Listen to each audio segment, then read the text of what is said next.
Have you ever walked into an elderly person's room and found yourself hesitating after just a few steps?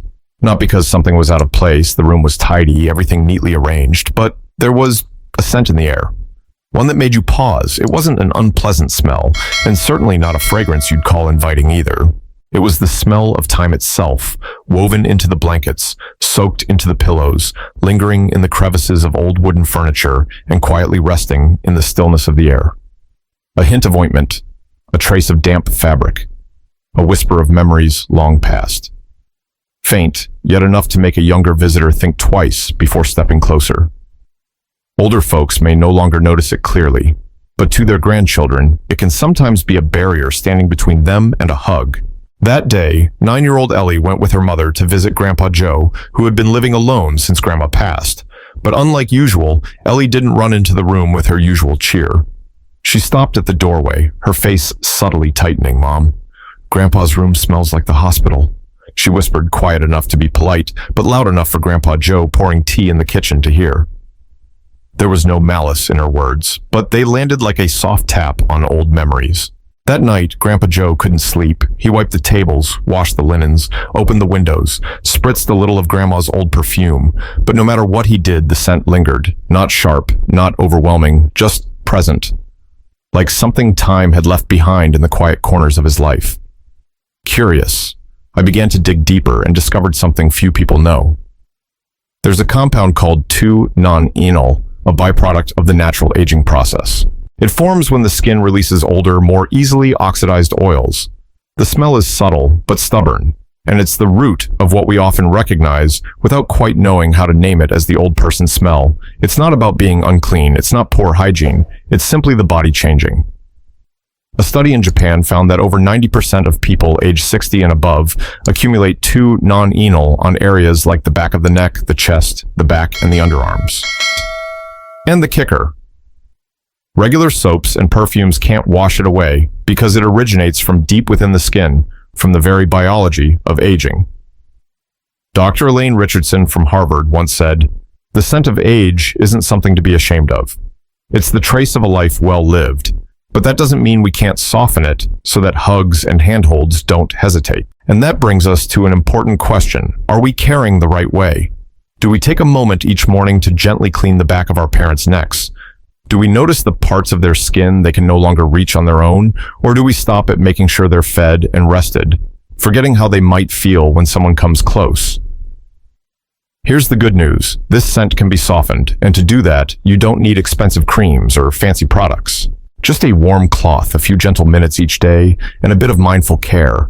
That alone can change the atmosphere of a room and, more importantly, bring 2 generations closer together. The scent of aging is no one's fault, but taking steps to ease it. That's how we say, "I'm still here, and I want to be closer, not farther away." In the next part, I'll share 4 quiet corners, both around the house and on the body, where that scent quietly takes root, and the simplest ways to gently ease it away, not to hide the fact of aging, but to honor the connections that hold families together.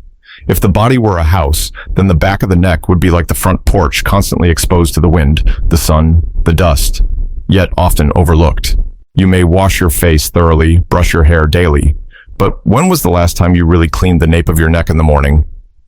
And if you're caring for an aging loved one, have you ever paused to check whether that area has been properly cared for?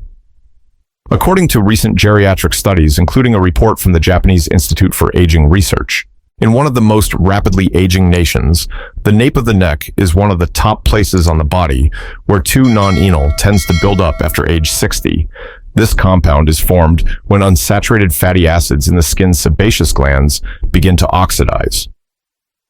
While the elderly produce less sebum overall, what they do produce is more prone to oxidation, resulting in a stronger, longer-lasting odor. In other words, even though the oil production slows down, the chemistry of that oil changes, and that change makes the back of the neck a hot spot for age-related body odor. But this isn't just about scent. Neglecting to clean the nape of the neck can lead to other health concerns. This area is in constant contact with shirt collars, hair, and sweat. It's often suffocated when lying down, leaning against a chair, or wearing a hat. Over time, it becomes a collection point for oil bacteria and dead skin cells, creating ideal conditions for skin conditions like folliculitis, fungal infections, or chronic eczema in older adults.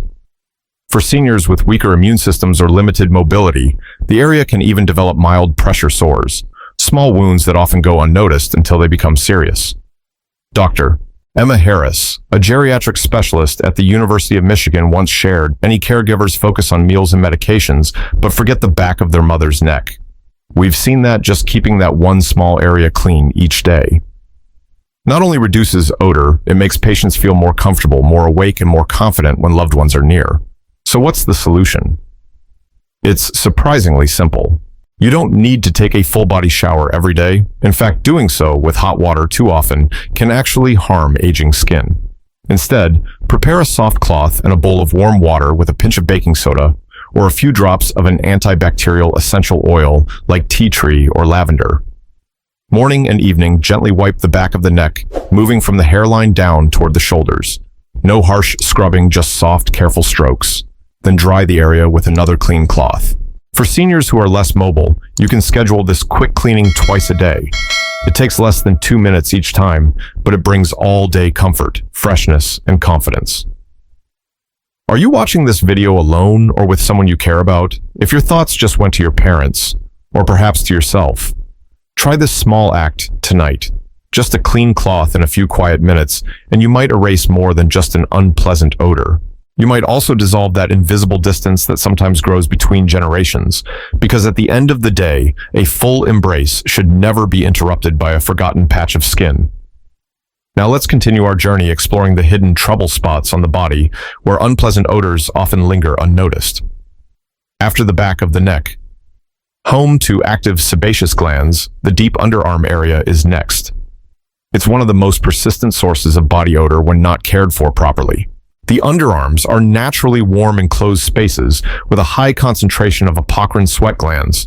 These glands found in sensitive areas like the armpits produce sweat that's rich in protein and fat, perfect food for bacteria that live on the skin. As those bacteria break down the sweat, a strong smell forms often just a few hours after washing, even without much movement. For seniors, underarm issues can become even more serious. After age 60, the skin becomes thinner and more fragile, and shoulders may lose flexibility. Many older adults struggle to raise their arms fully, making it hard to clean the area thoroughly. Even those who bathe regularly might only glance over the underarms, allowing bacteria to thrive unchecked. A study published in the Journal of Geriatric Dermatology 2021 revealed a striking insight. Nearly 63% of elderly residents in care homes had what researchers called neglected skin zones. The underarms were the second most neglected area just behind the lower back. This isn't just about odor. Improper underarm care can lead to contact dermatitis, candida yeast infections, staph infections, especially dangerous in seniors with diabetes or weakened immune systems. Dr. Jeffrey Loomis, a geriatric specialist from Johns Hopkins University, emphasizes, "We often think of the underarms as just a place that sweats, but in seniors it's a reflection of mobility, skin health, and self-care capacity." Clean underarms don't just reduce odor, they help prevent serious skin complications that most people never see coming. So what is the right and safe way to care for underarms in older adults? First, avoid using harsh soaps. These can strip the skin of moisture, disrupt its natural pH balance, and weaken the protective barrier, especially on older, thinner skin. Instead, choose a gentle, sulfate-free body wash, ideally one with tea tree oil, aloe vera, or oat extract. These ingredients help cleanse while calming the skin. During bathing, if your loved one can't raise their arms easily, support them with a soft cotton washcloth or a gentle bath mitt. Use light circular motions, not just to clean, but also to encourage healthy circulation in the area. After bathing, it's important to dry the underarms completely. This is crucial in preventing fungal infections and skin irritation.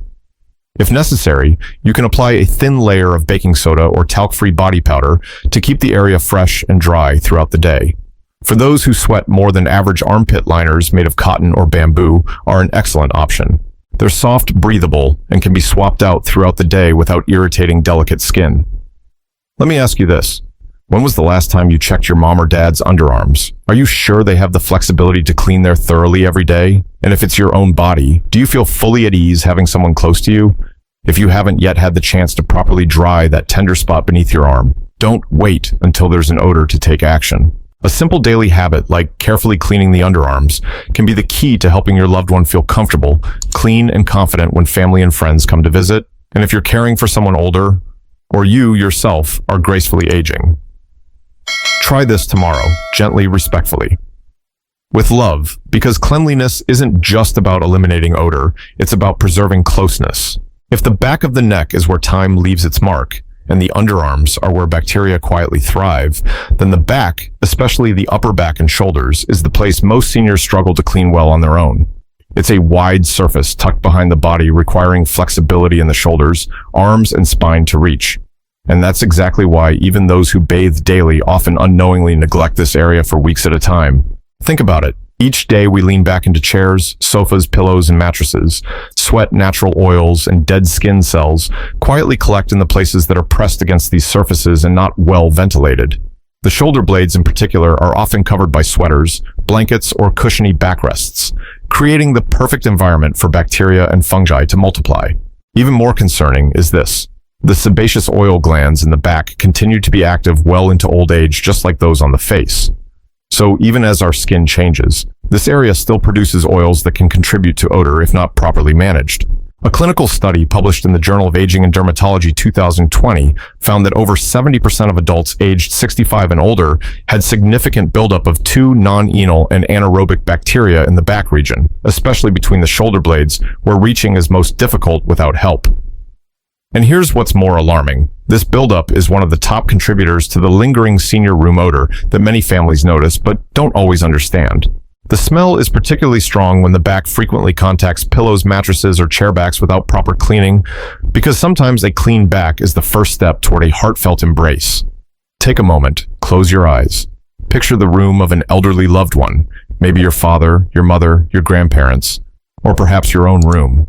Inside there's a familiar bed with well-worn sheets, a pillow softened by the passing years, and a favorite armchair near the window, a cozy spot for sipping warm tea each morning. Have you ever wondered how many memories, how many breaths, how many unnamed scents have been absorbed into those objects? Those silent companions that can't move or speak over all these years. According to a study published in the Journal of Environmental Hygiene 2022, fabrics like cotton, polyester, and upholstery materials can retain airborne biological odor molecules for up to 6 months. Compounds like 2-non-enal sweat, dead skin cells, and even faint indoor smoke cling to these surfaces long after we've left the room. The most affected items that have constant contact with the body, like pillows, mattresses, and cushioned chairs. These often become unseen reservoirs for bacteria, mildew, and deeply embedded smells, even when the room appears neat and clean. Dr. Mira Caldwell, a microbiologist at UCLA, cautioned, when older adults spend most of their time indoors, especially sitting or lying down, materials that touch the skin become repositories, not just for microbes, but for age-related odor compounds. If not cleaned properly, these areas can make a room feel musty or old, even if everything looks tidy, and yet we often stop at washing pillowcases or bed sheets while the pillow inserts, mattress surfaces, and fabric-covered chairs go untouched. That's why the scent of aging doesn't just come from the body, but from the everyday items that quietly share our lives. So how can we free a room from this invisible atmosphere? Start with the smallest things. Wash pillows, not just their covers every 2 weeks or replace them entirely every 6 months. Use bamboo or sweat-absorbing cotton sheets and wash them at 160 degrees Celsius to kill bacteria. If possible, dry them in sunlight for at least an hour weekly. Vacuum mattresses thoroughly once a month or sprinkle them with baking soda. Leave for 30 minutes and vacuum again, a natural, fabric-safe way to absorb moisture and odors. For fabric-covered sofas, wipe surfaces with a warm cloth dipped in apple cider vinegar or lemon essential oil. Then place activated charcoal or roasted coffee beans in a corner of the room to naturally absorb odors. And here's the most overlooked step. Open the windows. Just 15 minutes a day of fresh air can change everything. It replaces stale, stagnant air with something new, clean, and life-giving. It makes the room breathe again, because no room should be sealed in with the scent of time, and no person should feel distant when all they really need is a little fresh air, a little care, and someone who notices the quiet things. Are you sitting on your sofa while watching this video, or resting your head on that familiar pillow? Would you be willing to take just 10 minutes after this video to vacuum a mattress or change out an old pillowcase for someone you love? Sometimes a small act like that can make all the difference. It could be the reason someone feels more at ease stepping into the room you call home. If you've ever walked into a room and quietly noticed that old familiar smell, share your story in the comments below. Did you feel the urge to step back, or maybe you tried to mask it but weren't sure where to begin? I invite you to leave a comment, even just a simple, "I understand," because it helps us all remember we're not alone on this journey of caring. And if you found value in this video for yourself, for your family, or for a friend who's caring for aging parents, please don't hesitate to click like, share this video, and subscribe to the channel. Each like and every share is more than support. It's a way to spread a deeply human message that scent should never stand between those who love one another. The room. It's still the same room, the walls still a gentle beige, the curtains soft with time, and Grandpa Joe still carefully brewing tea, his hands a little unsteady, but his eyes now brighter. Something had changed. Weeks had passed since the day Ellie stopped at his doorway. Since then, Grandpa Joe hadn't said much, but he quietly changed the bed sheets, bought a new pillow, tucked roasted coffee beans into the corner of the room, and each morning he gently wiped the back of his neck with a warm cloth in front of the mirror. One day, he even asked the neighbor lady to find him a little bottle of lavender oil, just like the kind his wife used to love. No one told him to do any of this. He simply thought, if scent is what's pushing my granddaughter away, then maybe it can also bring her back. And then on a sunny afternoon, Ellie returned. This time she didn't hesitate at the door. No sideways glances, no quiet whispers to Mom. She walked straight in, wrapped her arms around Grandpa Joe, and with a mischievous little smile looked up and said, "Now it smells like Grandma again?" Not the hospital. Grandpa Joe laughed, but his eyes were wet. Because scent is memory. The memory of her. Of Sunday afternoons baking cookies, of bed sheets that smelled like sunshine, of a dresser drawer lined with the soft hint of lavender. And now those moments weren't just remembered, they were felt. You see, scent isn't just something we smell, it's something we carry in our hearts. It can be an invisible wall that makes grandchildren hesitate, or it can be a bridge that brings them close again. And the most beautiful part, changing that, doesn't take much. A soft cloth, a bowl of warm water, a vacuum under the bed, a gentle reminder to a loved one. These small acts, day by day, can create a meaningful transformation, not just for the room, but for the connections that fill it with love. If you've ever noticed a scent that made you pull away, or embraced someone and felt deeply moved by a scent that stayed with you, I invite you to share in the comments below. Tell us a memory, a person, a moment where a scent touched your soul and never left. Because those stories remind us sometimes the softest fragrance holds the strongest love. We've just taken a small journey together, but I truly believe it can lead to a big change. We've explored the hidden corners where scent quietly settles the back of the neck, the deep underarms, the shoulders and upper back, and even into the pillows, mattresses, and soft fabric chairs we use every day, places that feel so familiar but if overlooked can slowly create distance between grandchildren and grandparents, between caregivers and the ones they love. But here's the beautiful truth. Scent can change, and when scent changes, so can memory, so can love. If you or someone you care for has entered their 60s or beyond, let scent be something that draws hearts together, not something that gently pushes them away. Tonight, when you walk into your room, ask yourself, when was the last time I gave my pillow a deep clean? Has Mom's neck been gently wiped each morning? That chair I always lean on, has it ever been refreshed? If we take just a few extra moments each day, you'll begin to notice not just a cleaner space, but a warmer one, more alive, filled with the breath of love and care. And if you've ever had a moment like this, a scent that brought back memories, or a realization that something needed to change, I'd love to hear your story. Please share it in the comments below, because your memory might become someone else's inspiration. If this video brought you a bit of warmth, a gentle reminder, or simply made you smile, please click like so I know you're here. Share it with someone you love, a friend, a relative, or anyone caring for their aging parents or grandparents. And don't forget to subscribe and turn on the bell icon so we can meet again in the next video. Videos not just about health, but about love, memory, and the hidden beauty in life's smallest details. Because when you care for a scent, You're caring for an entire generation. See you again very soon with warmth and all my heart.